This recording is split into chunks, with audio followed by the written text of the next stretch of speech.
आप बताइए पहले हम कहाँ से स्टार्ट करें। एक हमें लेआउट समझने हैं, वहाँ से स्टार्ट करें, या फिर जो है वो हम पेपर से स्टार्ट करें। स्टार्ट तो पहली जो स्लाइड्स है ना सर, वो तो ऑपरेशंस मैनेजमेंट की है, उसमें फिर वो उसके बाद लेआउट वाला आ रहा है। तो आप लोग अगर सवाल कर लोगे तो ज़्यादा बेहतर होगा।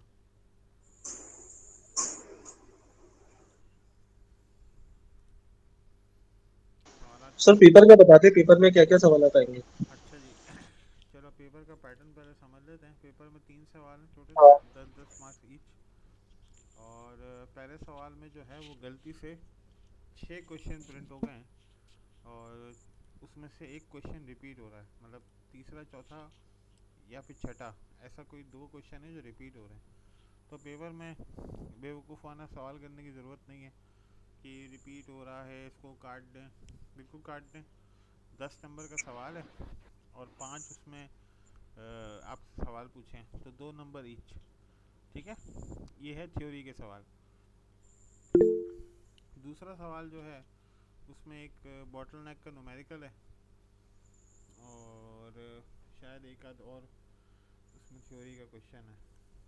बॉटल नेक मतलब उसमें उसमें बॉटल नेक डिफाइन करना है सर? बॉटल नेक दिया हुआ है, आपको पूछा गया है और आपसे कहा है इसमें से बॉटल नेक निकालो और थ्रूपुट टाइम निकालो। ठीक है, और उसमें आगे जो अगला सवाल है उसमें लेआउट पूछे गए हैं, और एक और क्वेश्चन है थ्योरी का। और तीसरा जो सवाल है उसके अंदर जो आपको याद होगा, लोकेशन एनालिसिस हमने पढ़ा था। Location, chapter number 2, location. जी जी जी। वो लोकेशन वालों के सवाल हैं। मतलब किस तरह के सवाल है? सर ये through out, sir through out time बताइएगा, ये क्या चीज़ है अपने बॉटल नेक के अलावा through out time? Throughput time के कितना टाइम सिस्टम में, प्रोसेस में, प्रोडक्ट पे वैल्यू एडिशन की, थ्रूपुट टाइम।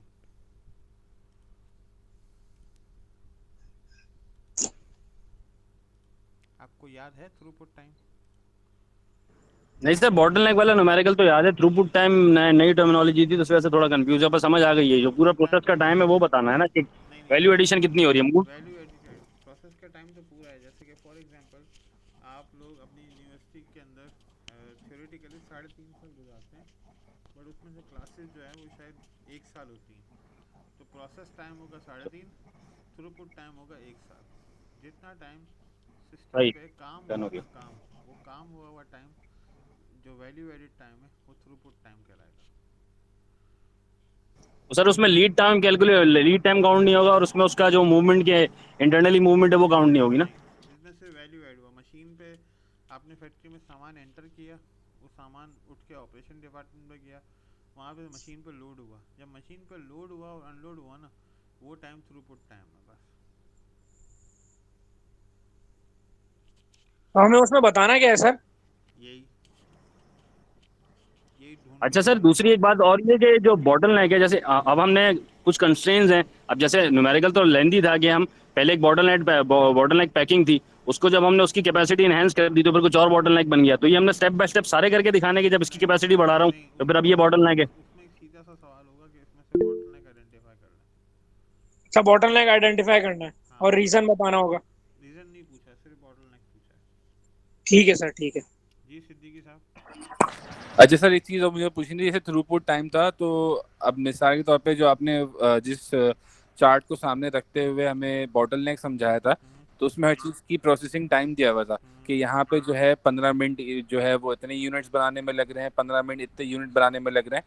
तो उसके जो 15 मिनट है वो उस स्पेसिफिक प्रोसेस का थ्रूपुट टाइम है, और हर प्रोसेस का प्लस करते जाएंगे तो एंड में हमारे पास 1-1.5 घंटा आ जाएगा, तो टोटल थ्रूपुट टाइम होगा। यस, सही है? बिल्कुल सही कहा। ठीक है। जी सिद्दीकी साहब, आपने बेचारे ने हाथ उठा के रखा था, सब पहले आ गया आपसे। आपका ऑडियो चल नहीं रहा है, यहाँ में माइक शो भी नहीं हो रहा। सर थ्रू कोड टाइम अगर आप ये थ्रू बता देंगे पुट कौन सी स्लाइड थ्रू में था? पुट थ्रू कोड टाइम अगर आप अबे बता देंगे put, PUT, through through put. Throughput. ठीक है सर। तो कौन सी स्लाइड में था सर, ये बता देंगे जरा मुझे? उसी में है कैपेसिटी वाली स्लाइड में थ्रूपुट टाइम है, नहीं तो ये इन्होंने लिख दिया है, आप सर्च करके भी पढ़ लेना थ्रूपुट टाइम। सही है, थ्रूपुट है। और सवाल तो टोटल 3 सवाल है भाई, 30 नंबर का पेपर है। मुश्किल से मुश्किल 1.5 घंटा लगेगा आपका पेपर करने में, मुश्किल से मुश्किल 1 घंटा 5 मिनट में हो जाएगा पेपर। छोटे छोटे आंसर लिखना, अल्लाह का वास्ता राइटिंग अच्छी रखना। राइटिंग अच्छी नहीं हुई, मुझे समझ में नहीं आया, मैं नंबर नहीं दूंगा। तो राइटिंग थोड़ी अच्छी रख लेना, छोटे छोटे आंसर लिखना, सर जो उतना आंसर लिखना जो जितना सवाल थ्योरेटिकल पूछा है। क्वेश्चन है, जी जी बोले। जितना सवाल पूछा है उतना ही जवाब लिखना, बस ज़्यादा मत लिखना। सर जो थ्योरेटिकल क्वेश्चंस हैं वो मतलब ये लेआउट के और लोकेशंस के हैं या ऑपरेशंस मैनेजमेंट के? सबके हैं, ऑपरेशन के भी हैं, कैपेसिटी के भी हैं, लेआउट के भी हैं, सबके हैं। जी, और वो पहले क्वेश्चन में कवर हो रहे हैं सारे थ्योरेटिकल, उसके बाद न्यूमेरिकल है और थर्ड वाला लेआउट वाला है, उसमें भी थर्ड थ्योरेटिकल है, वाला लोकेशन एनालिसिस। थ्योरेटिकल सब में थोड़ा थोड़ा है, थ्योरेटिकल जो है ना थोड़ा थोड़ा सब में दिया है। सर एमसीक्यूज वगैरह हैं या कोई डायरेक्ट कोई शॉर्ट? एमसीक्यूज नहीं, शॉर्ट क्वेश्चन आंसर है। ठीक है। बता दे सर कौन सा क्वेश्चन। हाँ हाँ सही। और कोई सवाल? अच्छा सर, सिर्फ कंफर्म कर रहा हूँ, पहले क्वेश्चन में 6 क्वेश्चन हैं थ्योरी के, ठीक है, इसमें कैपेसिटी और बाकी जो छोटे मोटे क्वेश्चन करने 5 हैं। 5 करने, ठीक है। अच्छा, दूसरा क्वेश्चन है उसमें जो है बॉटलनेक आइडेंटिफाई करना है और थ्रूपुट टाइम का न्यूमेरिकल है, और उसी का दूसरा पार्ट है इसमें लेआउट है, और फिर तीसरा क्वेश्चन है इसमें लोकेशन एनालिसिस है। इसका न्यूमेरिकल है और फिर उसी से सवाल आते हैं। एक सेकंड, न्यूमेरिकल किसका, लोकेशन एनालिसिस का? वेटेड एवरेज मेथड पढ़ा था ना उसमें। अच्छा ये अच्छा वेटेड अच्छा। एवरेज मेथड और सेंटर ऑफ ग्रेविटी मेथड, दो मेथड्स पढ़े थे ना? दोनों में से दोनों का न्यूमेरिकल है छोटा सा, और उसके बाद रेस्ट की थ्योरी है, उसी चैप्टर की थ्योरी है। और कुछ? सर लोकल लोकेशन एनालिसिस थोड़ा सा बता दीजिए। सर वेटेड में तो अपनी मर्जी से वेट देते हैं, अब स्कोर अब तो अपनी मर्जी से देने थे ना। उसमें स्कोर दिया हुआ है, आपको सिर्फ मल्टीप्लाई करना है, इतनी जहमत करनी है कि मल्टीप्लाई करना है। ठीक है सर, इजी है। कैलकुलेटर लेके आना बस। अच्छा अच्छा ठीक। सिद्दीकी साहब आप सवाल कर लो, आप बेचारे हाथ उठा के खड़े हो काफ़ी देर से, तो सवाल कर लो यार। सर वो मेरे ख्याल में गलती से उनका हैंड रेज हो गया मेरे ख्याल में। गलती से हाथ खड़ा हो गया। एक तो यार गंदी बातें ना करवा दो उनसे जितनी करानी। हाँ जी, लेआउट सर देखिए मैंने हैंड रेज बोला था सर। हाँ मैं तुम्हारी बात भी नहीं कर रहा।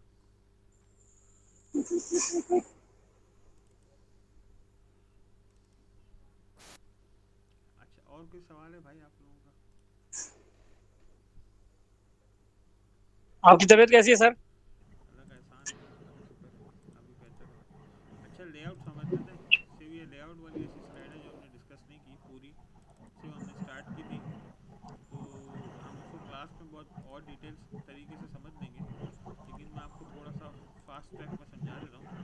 हमने लेआउट में समझा था कि लेआउट का मतलब क्या होता है। हमने कहा था भाई लेआउट है arrangement of facilities, arrangement of machine, arrangement of people. ठीक है, आपकी क्लास जी में जिस तरह सीटिंग अरेंजमेंट होती है उसको कहेंगे लेआउट।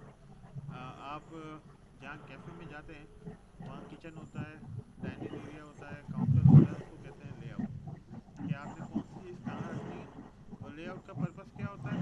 ईज़ ऑफ सर्विस पैदा करना, कि मैंने अपनी सर्विस को, अपने ऑपरेशंस को ईजी टू यूज़ बनाना है।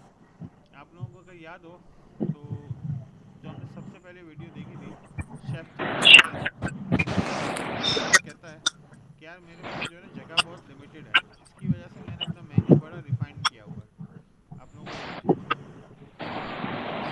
मुझे वो ये बात कहता है कि भाई मेरे पास जगह बहुत कम थी, इसलिए मैंने अपना मेन्यू बहुत रिफाइन किया हुआ है, बहुत लिमिटेड सा मेन्यू किया हुआ है। जगह का इशू है। क्यों? क्योंकि इसको मिनिमम जगह के अंदर मैक्सिमम काम करना था। एक ऑपरेशन मैनेजर की कामयाबी यही है कि वो मिनिमम जगह पे मैक्सिमम यूटिलाइजेशन ऑफ स्पेस करे, और स्पेस यूटिलाइजेशन की वजह से उसके लोगों का काम भी कम होगा, लोगों का हैजर्ड भी कम होगा, और अल्टीमेटली उसकी प्रोडक्शन एफिशिएंसी बढ़ जाएगी। ठीक है। जी अब 5 किस्म के लेआउट हैं हमारे पास, हमने जो डिस्कस करने थे वो सिर्फ 5 किस्म के लेआउट थे। उसमें सबसे पहला लेआउट होता है प्रोडक्ट लेआउट। अब जैसे कि इसका नेम इसको बता रहा है कि ये है प्रोडक्ट लेआउट। प्रोडक्ट लेआउट का मतलब है जो प्रोडक्ट एफिशिएंट लेआउट हो, मींस जिसके अंदर एक ही प्रोडक्ट बन रही हो, रेपिटेटिवली एक ही प्रोडक्ट बन रही हो। अब आप किसी ऐसी फैक्ट्री में कुछ जानते हैं जहाँ एक ही चीज़ बन रही हो? सर जैसे किसी गाड़ी की जो है असेंबली लाइन होती है, मेहरान होती है या वैगन आर होती है। हाँ, अच्छा, अब ये आपने जवाब सही दिया है, बट गलत चीज़ के लिए दिया है।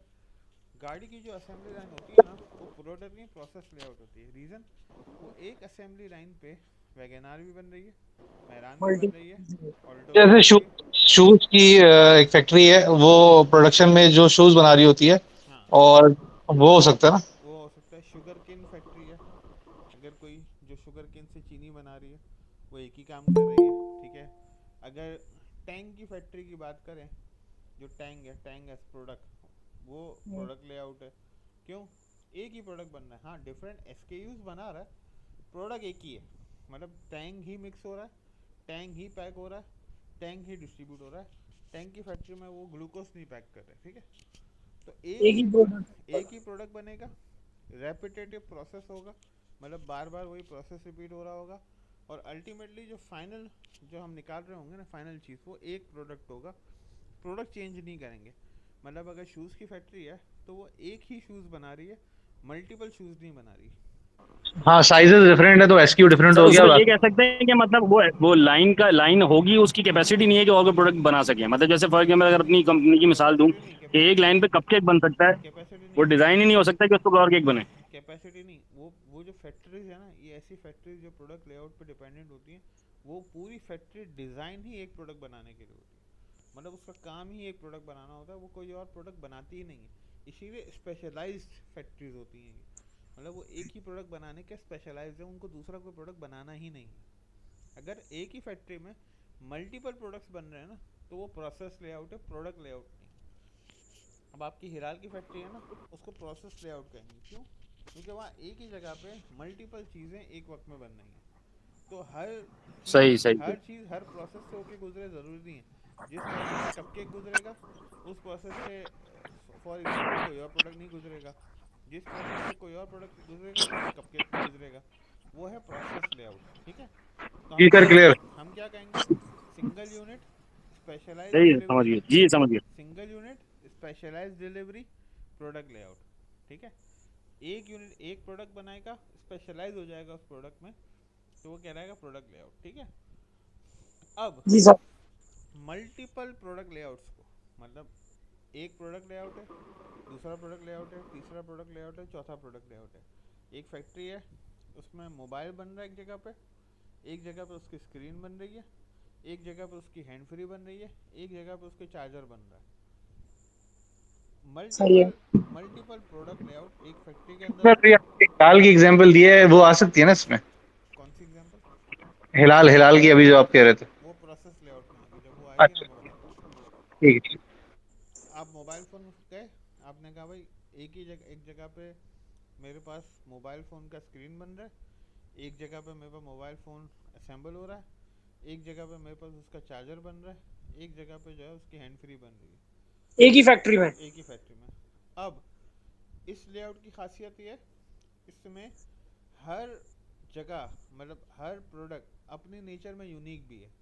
मतलब जहाँ पे फ़ोन की स्क्रीन बन रही है, वो सिर्फ स्क्रीन उसके लिए नहीं बन रही कि जो फ़ोन असेंबल होंगे, वो स्क्रीन एज स्क्रीन बिकने के लिए भी बन रही है। जहाँ पे हैंड फ्री बन रही है, वो हैंड फ्री सिर्फ डब्बे में पैक नहीं हो रही है, वो हैंड फ्री मार्केट में बिक भी रही है, अच्छा। ठीक है। मल्टीपल प्रोडक्ट्स एक जगह पे बन रहे हैं, मल्टीपल प्रोडक्ट्स एक जगह पे असेंबल हो रहे हैं। इनकी दो खासियतें हैं इस लेआउट की। नंबर वन, ये सारी चीज़ों को मिलके एक प्रोडक्ट बनाता है। मतलब आपने फ़ोन डाला, हैंड फ्री डाली, चार्जर डाला, डब्बा पैक किया, सील किया, एक प्रोडक्ट बन गया। और जी। यही प्रोडक्ट लेआउट मल्टीपल प्रोडक्ट्स भी बना रहा होता है एक वक्त में। ऐसे लेआउट जहाँ मल्टीपल प्रोडक्ट लेआउट मिलके एक प्रोडक्ट बना रहे हो, ऐसे लेआउट सेलुलर मैन्युफैक्चरिंग लेआउट कहलाते हैं। कौन सा सर? सेल्यूलिया? सेलुलर मैन्युफैक्चरिंग लेआउट नज़र आ रहा है आप लोगों को? मैंने शो सर किया है। जी। डेफिनेशन में एक दफा रिपीट करें ये वाली बात। जी जी जी जी, सेल्यूलर एक मैन्युफैक्चर। लेआउट जिसके अंदर मल्टीपल प्रोडक्ट लेआउट्स मिलके एक प्रोडक्ट बना रहे हो, और एट द सेम टाइम अपने अपने जॉनर की अलग अलग प्रोडक्ट भी बना रहे हो।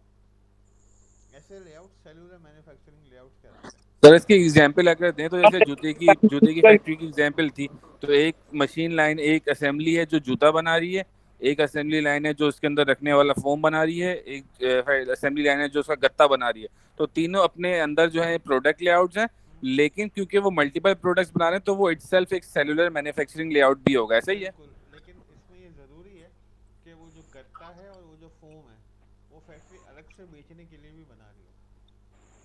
अच्छा। अगर वो सिर्फ जो है वो उसी प्रोडक्ट के लिए बना रही है ना, तो वो प्रोडक्ट लेआउट हो जाएगा, सेलुलर मैन्युफैक्चरिंग नहीं होगा। Cellular multiple manufacturing product layout होगा वो।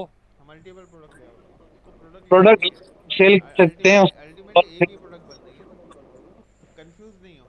एक प्रोडक्ट बन रही है और सारे प्रोसेसेस वो प्रोडक्ट बनाने का काम कर रहे हैं, प्रोडक्ट लेआउट, ठीक है। प्रोडक्ट में हो, सही है। मल्टीपल प्रोडक्ट लेआउट एक फैक्ट्री के अंदर है, जिनकी हम्म, खसूसियत ये है कि वो अलग अलग भी एक प्रोडक्ट बना रहे हैं, और वो सब मिल के एक फाइनल प्रोडक्ट भी बना रहे हैं। Cellular manufacturing. वो सेलुलर मैन्युफैक्चरिंग लेआउट है। गॉट ठीक है माय सर। पॉइंट। अब फिक्स पोजीशन लेआउट सबसे आसान लेआउट। इस लेआउट के अंदर प्रोडक्ट कहीं नहीं जाता, प्रोसेसेस उठ के आते हैं और मिल के प्रोडक्ट को असेंबल करते हैं।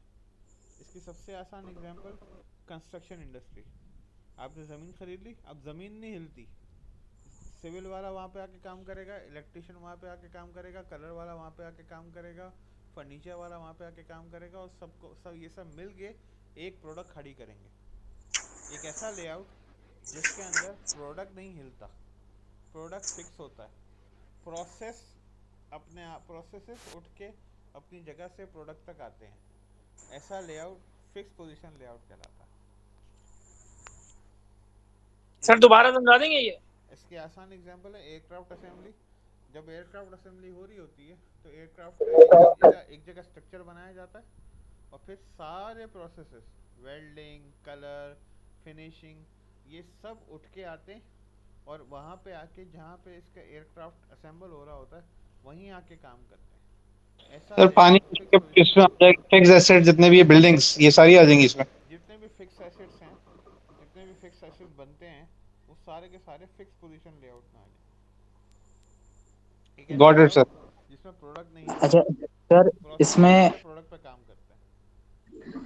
सर इसमें टोयोटा पाकिस्तान या ऑटोमोबाइल्स जो हैं वो भी, इसकी भी एग्जांपल आ जाएगी कि वो यहाँ पे आके सिर्फ असेंबल करते हैं, यहाँ पे आके बन के कहीं और से आता है, यहाँ पे आके सिर्फ असेंबलिंग होती है। नहीं, सर लेकिन भाई वो जो प्रोडक्ट है वो बनने के बाद तो बाहर निकलता है ना फैक्ट्री से। इस जी, सिनेरियो में फैक्ट्री ही प्रोडक्ट बन जाती है। सही सही समझ गया सर। जहाँ पे सर फैक्ट्री है वही प्रोडक्ट बन जाती है। गॉट इट शिप्स शिप्स की तो आ सकती है ना मैन्युफैक्चरिंग जो होती है। बिल्कुल आ सकती है। सर जो सर इसकी प्रोडक्ट एग्जांपल गोल्ड माइन या का कोल माइन भी हो सेल्फ सकती है ना, मूव या फिर नहीं ऑयल है। रिफाइनरी भी हो सकती है। Coal mine, oil refinery, aircraft assembly, construction industry, ship yard, कोई भी ऐसी चीज़ कि जहाँ प्रोडक्ट अपनी जगह पे फिक्स खड़ा है, प्रोसेसेस उठ के आते हैं, अपना काम करेंगे और वापस चले जाएंगे।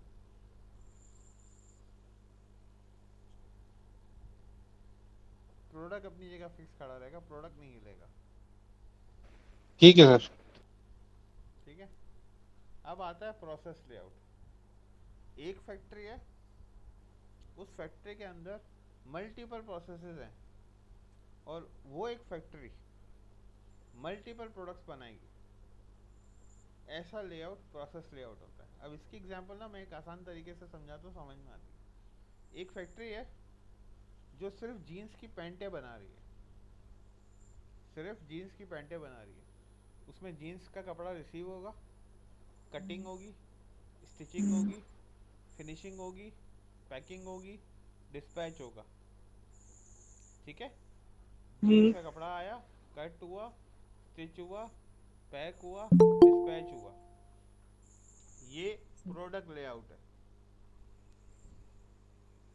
ठीक है, ये प्रोडक्ट लेआउट है। और उसी फैक्ट्री में मैं 4-5-8 मशीनें ऐड कर दूं स्टिचिंग डिपार्टमेंट में और 4-5-8 मशीनें ऐड कर दूं पैकिंग डिपार्टमेंट में, अब वही फैक्ट्री जीन्स की पैंट भी बना रही है, जीन्स के शर्ट भी बना रही है, जीन्स की जैकेट भी बना रही है, जीन्स के बैग भी बना रही है। अब वो प्रोसेस लेआउट हो जाएगा। क्यों? क्योंकि जिस प्रोसेस से जीन्स की पैंट गुजरेगी ज़रूरी नहीं है उस प्रोसेस से जीन्स का बैग भी गुजरे, और जिस प्रोसेस से जीन्स का बैग गुजरेगा उस पर ज़रूरी नहीं है जीन्स की पैंट भी उस प्रोसेस से गुजरे। मतलब सर आप इन शॉर्ट ये कहना चाह रहे हैं जैसे फॉर एग्जांपल एक डायनामे कहीं तैयार हो रही है, वहाँ पे वीविंग, स्टिचिंग, वहाँ पे उसकी डाइंग प्रोसेस, जितने भी सारी चीजें होती हैं वहाँ पे, उन सारी मल्टीपल चीजों को आप एक सिंगल वे में प्रोसेस लेआउट कहते हैं, सही सर? नहीं, मैं आपको फिर से समझा रहा हूँ। एक फैक्ट्री है उसमें से सिर्फ जीन्स की पैंट बन रही है, ना सही उसमें है। जीन्स की शर्ट बन रहा है, ना उसमें जीन्स का बैग बन रहा है, वो प्रोडक्ट अच्छा। लेआउट है। इसमें सेम होता है, हैं? रॉ मटेरियल इसमें सेम होता है। ज़रूरी नहीं है, रॉ मटेरियल ठीक। भी अलग अलग हो सकता है। अब जैसे सर हिलाल अगर मिसाल के हिलाल तौर की, पे ये कह लें, अब यहाँ पे हिलाल की फैक्ट्री की मिसाल लेते हैं। एक हिलाल की फैक्ट्री है, वो कि 70-80 SKU बना रही है, 70-80 डिफरेंट प्रोडक्ट बना रही है। हर जी। प्रोडक्ट का डिफरेंट रॉ मटेरियल है, हर प्रोडक्ट का डिफरेंट प्रोसेस है, हर प्रोडक्ट की डिफरेंट लाइन है, सही तो है। ये एज होल प्रोसेस लेआउट होगा, प्रोडक्ट लेआउट नहीं होगा। ठीक है सर, जैसे यूनिलीवर बना रही होती है, डिफरेंट प्रोडक्ट्स होते हैं, लाइन बेसिकली डिफरेंट ब्रांड्स होते हैं, उसके अलग अलग। अब यहाँ पे जिन साहब ने कहा था ना कि सुजुकी की फैक्ट्री, अब सुजुकी की फैक्ट्री आइडियल प्रोसेस लेआउट है। क्यों? एक लाइन है लेकिन डिफरेंट मशीनें हैं।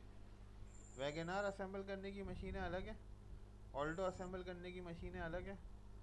मशीनें अलग से मतलब है डाई चेंज हो जाती होगी, हैंड चेंज हो जाते होंगे, आर्मर चेंज हो जाता होगा, प्रोसेस चेंज हो जाते होंगे। जिस प्रोसेस से ऑल्टो बन रही है उस प्रोसेस से वैगनार बने ज़रूरी नहीं है। ऑल्टो में जो है वो एक्स्ट्रा टायर नहीं होता, वैगनार में एक्स्ट्रा टायर होता है। ऑल्टो के अंदर बहुत सारे वेरिएंट्स में एसी नहीं होता, वैगनार में बगैर एसी के वेरिएंट नहीं आता। ऑल्टो 607 सीसी का इंजन लगाता है, वैगनार में 1000 सीसी का इंजन लगता है।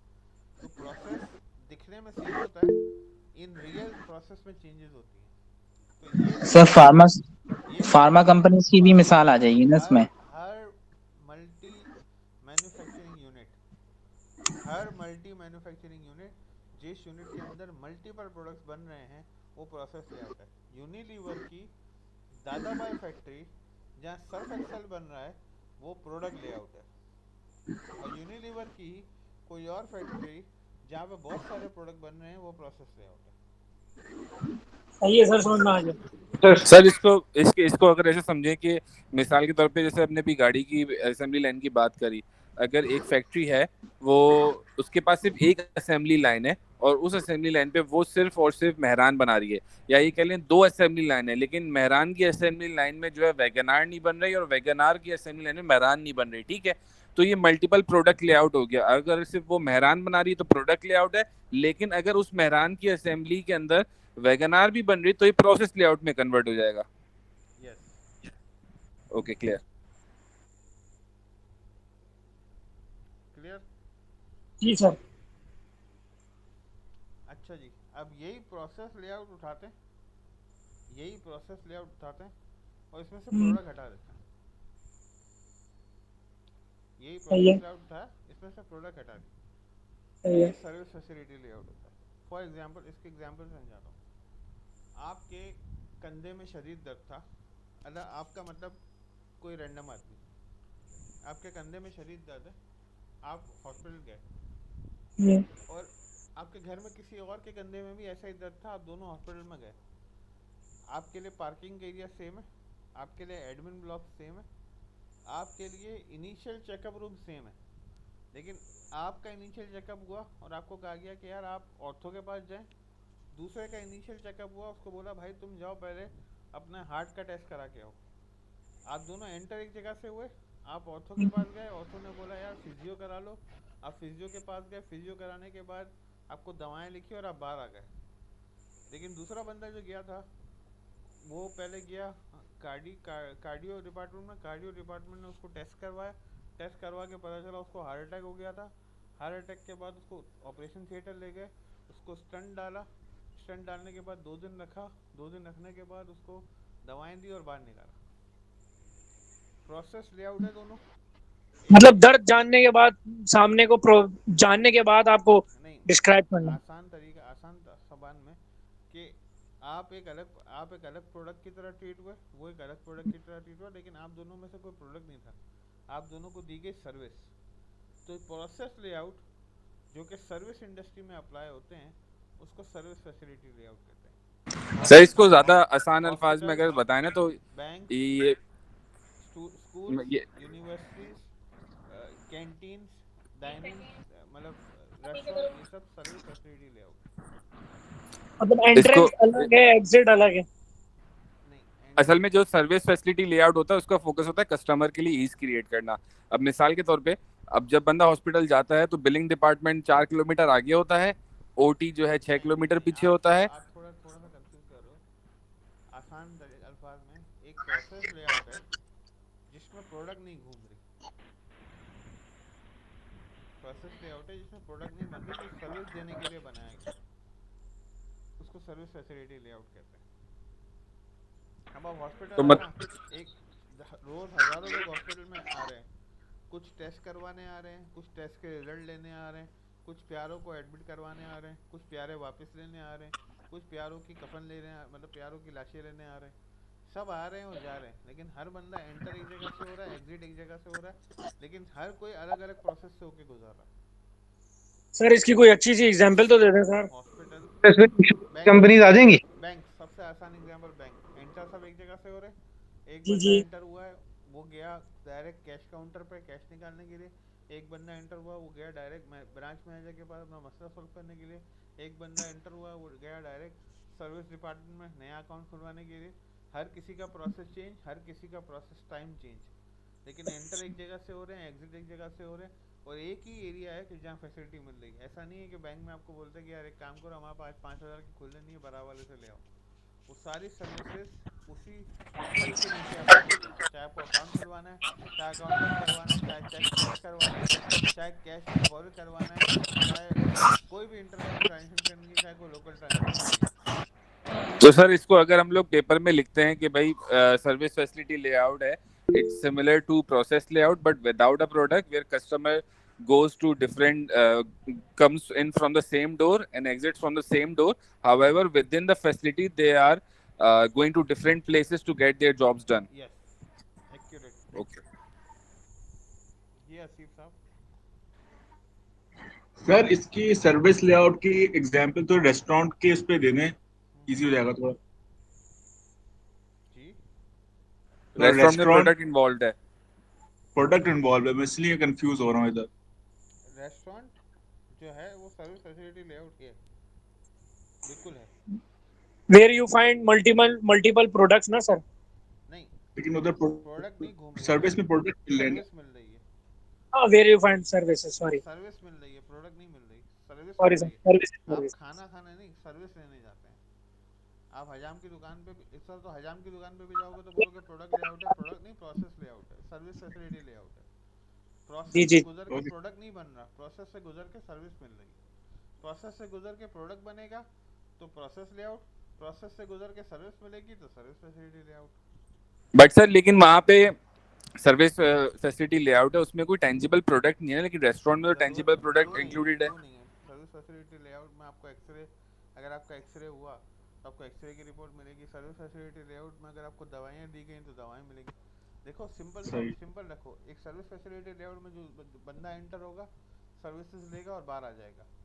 एक प्रोडक्ट लेआउट, प्रोसेस लेआउट के अंदर प्रोडक्ट एंटर होगा, सर्विसेज से गुजर के फाइनल प्रोडक्ट बन के बाहर आ जाएगा। जी जी सर, समझ में आ गया। Your university is a service facility layout, process layout नहीं है। यूनिवर्सिटी में इंसान एंटर हो रहा है, सर्विसेज ले रहा है और बाहर आ रहा है, डिग्री लेके आ रहा है। डिग्री प्रोडक्ट नहीं है, डिग्री सर्विस है जो यूनिवर्सिटी ने आपको दी है। सर ठीक ये है जो सर। क्वेश्चन आएगा पेपर में सर्विस प्रोसेस मतलब जो लेआउट्स का, उसमें ये एक्सप्लेन ही करना होगा ना। सिर्फ प्रोडक्ट दिए गए होंगे और आपको आइडेंटिफाई करना होगा कि इस प्रोडक्ट को बनाने में कौन सा लेआउट इस्तेमाल हुआ होगा। सर इसमें थोड़ा सा कॉन्फ्लिक्ट है क्योंकि इसमें थोड़ा सा फंस जाएंगे असल में एग्जांपल्स की बेसिस पे, क्योंकि अभी मैंने लास्ट ये कोर्स पढ़ा था बीपीआर का, बिजनेस प्रोसेस इंजीनियरिंग का। उस कोर्स में हमें जो गाड़ियों की असेंबली लाइन थी उसको हमें जो है वो प्रोडक्ट लेआउट बता के समझाया गया था। तो इसमें एग्जांपल्स में कंफ्यूजन है थोड़ी सी। कार को क्या कहा था? उन्होंने कहा था कि जैसे एक कंपनी है उसमें जो है मल्टीपल प्रोडक्ट्स बन रहे हैं, ठीक है, उसमें वैगन आर की असेंबली लाइन अलग है, मेहरान की अलग है, तो मेहरान के असेंबली लाइन पे वैगन आर नहीं बन सकती। तो उन्होंने ये कहा था कि भले ये मल्टीपल एक प्रोडक्ट्स मिनट बन रहे हैं। एक मिनट एक मिनट जी जी ये महान आदमी है कौन? सर, नाम मैं नहीं मुनासिब नहीं नहीं रहेगा। मैं आपको मैं नहीं कह रहा नाम लो, लेकिन उन साहब को जो है ना आप उठा के सुजुकी के प्लांट लेके जाओ और वहाँ दिखा दो, उनको बोल दो आप मुझे दूसरी लाइन बता दो, दूसरी लाइन की तरफ एक ही लाइन है जिसपे सुजुकी वैगनार से लेके सुजुकी 25 तक, सुजुकी 70 तक सब वहीं बन रही है। मतलब सुजुकी की बाइक्स भी वहीं बन रही है। एक ही प्रोडक्शन लाइन पे सारी गाड़ियां सारी बाइकें बन रही हैं। अगर अगर ऐसा ना होता ना तला साहब, तो ना आपकी ना मेरी ऑपरेशन की जरूरत, शेड्यूलिंग की ज़रूरत ही नहीं होती, ऑपरेशन की ज़रूरत ही नहीं होती। मतलब आपको ऐसा फील हो रहा है कि सुजुकी के प्लांट पे 8 या 10 लाइनें हैं।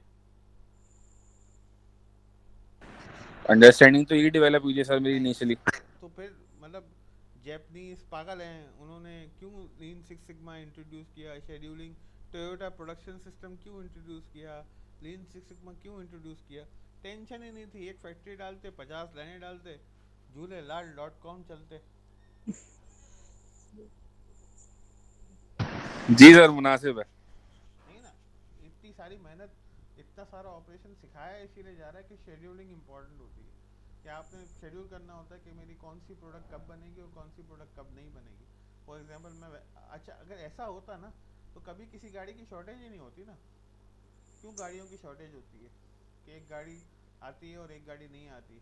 क्योंकि भाई वो एक ही लाइन पे बन रही होती है। लेकिन सर उसकी जो बेसिक वजह हमारे सामने नजर आती है वो तो रॉ मटेरियल की नजर में आती है कि इंपोर्ट बंद है, रॉ शेड्यूलिंग मटेरियल भी नहीं आ होती रहा है, इसलिए। शेड्यूलिंग भी होती है कि आप आज गए और आज आपने बुक कराई है वैगनार गोल्डन कलर VXL। अब उस वैगनार गोल्डन कलर VXL की प्रोडक्शन टाइम आएगा अगले महीने की 15 तारीख को, और वो बनेगी, बन के हाथ में आएगी अगले महीने की 25 तारीख को, तो आपको डिलीवर होगी वो अगले महीने की 30 तारीख को। लेकिन अगर आप मेहरान वाइट मांगते हैं तो बोले कल मिल जाएगी, क्योंकि मेहरान वाइट जो है ना वो कल बन चुकी है और निकल चुकी है फैक्ट्री से डिस्ट्रीब्यूटर पे आने के लिए। ठीक है सर। ठीक है सर, समझ में आ गया। ये तो बहुत आसान है, आप यूट्यूब पे सर्च कर सकते हो। प्रोडक्शन लाइन्स हमेशा सिंगल होती, पेप्सी की प्रोडक्शन लाइन एक है, अब वो एक ही प्रोडक्शन लाइन पे पेप्सी 500 ml भी बन रही है, पेप्सी 1000 ml भी बन रही है, पेप्सी 1.5 लीटर भी बन रही है, पेप्सी 2.25 लीटर भी बन रही है। मिरिंडा वगैरह भी बना रहे हैं। अगर उनके पास इतना पैसा होता या इतना बड़ा कैपेक्स होता कि वो सबकी लाइनें अलग अलग कर सकते, तो मतलब फिर ऑपरेशन मैनेजर की ज़रूरत ही क्या होती? जी सर। फिर 2000 एकड़ पे फैक्ट्री डालते और चिल करते। Scheduling, FIFO LIFO, loading unloading, इस सब की ज़रूरत ही ख़त्म हो जाती। नहीं सर, सही है। तो जिसने भी पढ़ा है अल्लाह उसको बिल्कुल फ़ौरन जज़ाए खैर दे, लेकिन कभी ऐसा हो नहीं सकता दुनिया में। अगर इतनी आसान दुनिया होती तो हम और आप अभी रात को 11:15 बजे बैठ के बहस कर रहे होते।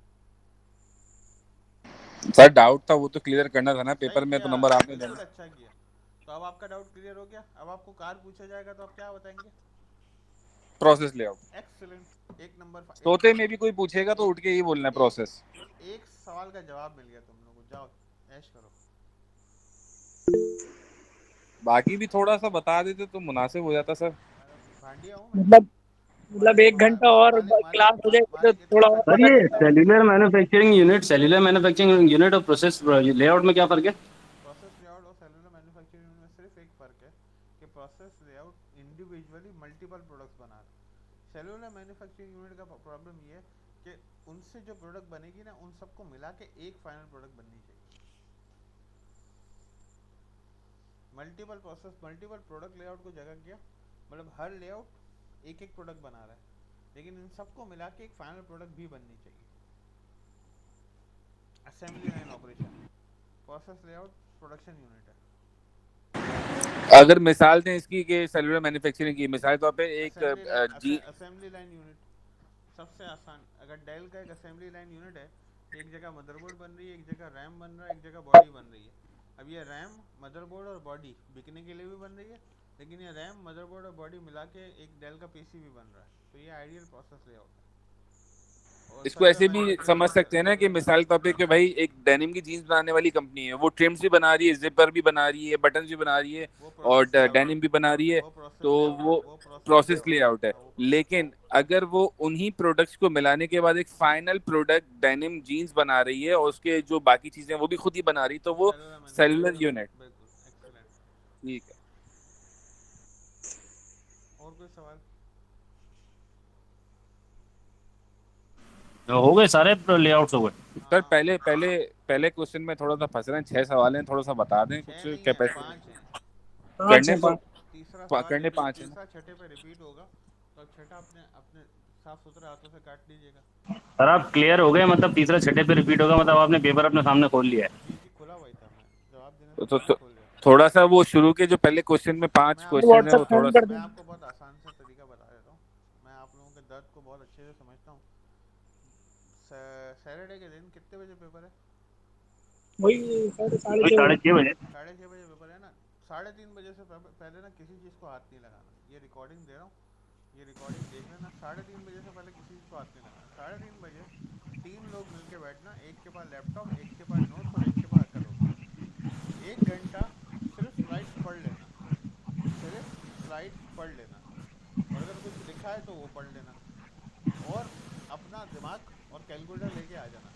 तुम्हारा पेपर बहुत अच्छा हो जाएगा, ये मेरी गारंटी है।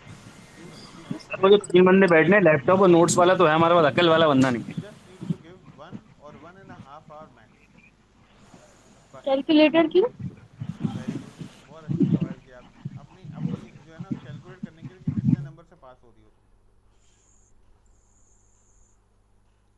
नहीं ना, क्लासेस मिस हुई हैं इसलिए पूछ रही हूँ। मुझे पता है आपकी क्लासेस मिस हुई हैं आपकी, बस कैलकुलेटर इसे आना क्या न्यूमेरिकल है। तो 1 घंटा या मैक्सिमम 1.5 घंटा अगर आप लोग दे देंगे तो सर लेकिन बहुत अच्छा न्यूमेरिकल होगा। किस चीज के हैं? वेटेड एवरेज का न्यूमेरिकल है और बॉटल नेक का न्यूमेरिकल है। सेंटर ऑफ ग्रेविटी भी है। अभी मैंने सेंटर ऑफ ग्रेविटी नहीं बोला था ना। अच्छा अच्छा अच्छा। एक अरे बॉटल नेक हिंट का समझा बोला। करो यार, क्या कर रहे हो आप। जो पहला क्वेश्चन है सर, उसमें तो कोई न्यूमेरिकल नहीं है ना 5 में। नहीं, तो ओ, आप लोग अगर 1 घंटा मैक्सिमम, अगर आप लोग अपनी, अगर आपकी सैटरडे को जॉब है तो हाफ डे लेके, और जॉब नहीं है तो आप 4 बजे यूनिवर्सिटी आ जाएं, या यूनिवर्सिटी के करीब करीब किसी साफ सुथरी जगह पे बैठ के 1 घंटा रिव्यू कर लें। सिर्फ स्लाइड्स को पढ़ के आ जाइएगा, सिर्फ पढ़ के, क्योंकि मुझे अपने बच्चों पे, अपने स्टूडेंट्स पे इतना यकीन है कि जो थे क्लास में और ज़िंदा हालत में थे, वो आराम से लिख लेंगे, क्योंकि हमने बहुत अच्छी अच्छी और बहुत प्रोडक्टिव बातें की हैं। तो आपने बस वो पढ़ के आनी है, याद करके आनी है, रिकॉल करके आनी है, और उन्हीं को अपने जवाब में रिफ्लेक्ट कर देना है। More than enough. लबैक सर लबैक। क्योंकि आप लोग बहुत सारे लोग पुराने हो, तो आप लोगों को पता है कि मैं पहला पेपर, मिड टर्म का पेपर आसान देता हूँ। सर और ज्यादा होना चाहिए था, क्योंकि देखें 2 क्लासेस स्किप हो गई, अच्छे से मुलाकात ही नहीं हो पाई आपसे। मैं हो जाएगी, आप फिक्र ना करें। इतनी मुलाकात होगी अब आपकी मेरी मिड टर्म के बाद कि आप परेशान हो जाएंगे, आप छोड़ें इसको। तो और किसी का कोई सवाल है तो ठीक, नहीं तो ये रिकॉर्ड करके मैं अभी आपको अपलोड करके दे देता हूँ। सर ये आगे जो फ्लो ऑफ प्रोडक्ट लेआउट वगैरह जो आ रहे हैं और इसमें जो नुकसानात और फायदे आ रहे हैं, मैं रिकॉर्डिंग के बाद जवाब दूंगा। रिकॉर्डिंग बंद करूँ उसके बाद तुझे मैं अलग से जवाब दूंगा इस बातों का ना, जो तू कर रहा है ना। रिकॉर्डिंग की वजह से मैं बहुत सारे जवाब नहीं दे पा रहा। सर मैं तो जी सर, पढ़ाई तो रिकॉर्डिंग अब बंद कर दें, काम की बातें तो हो गई।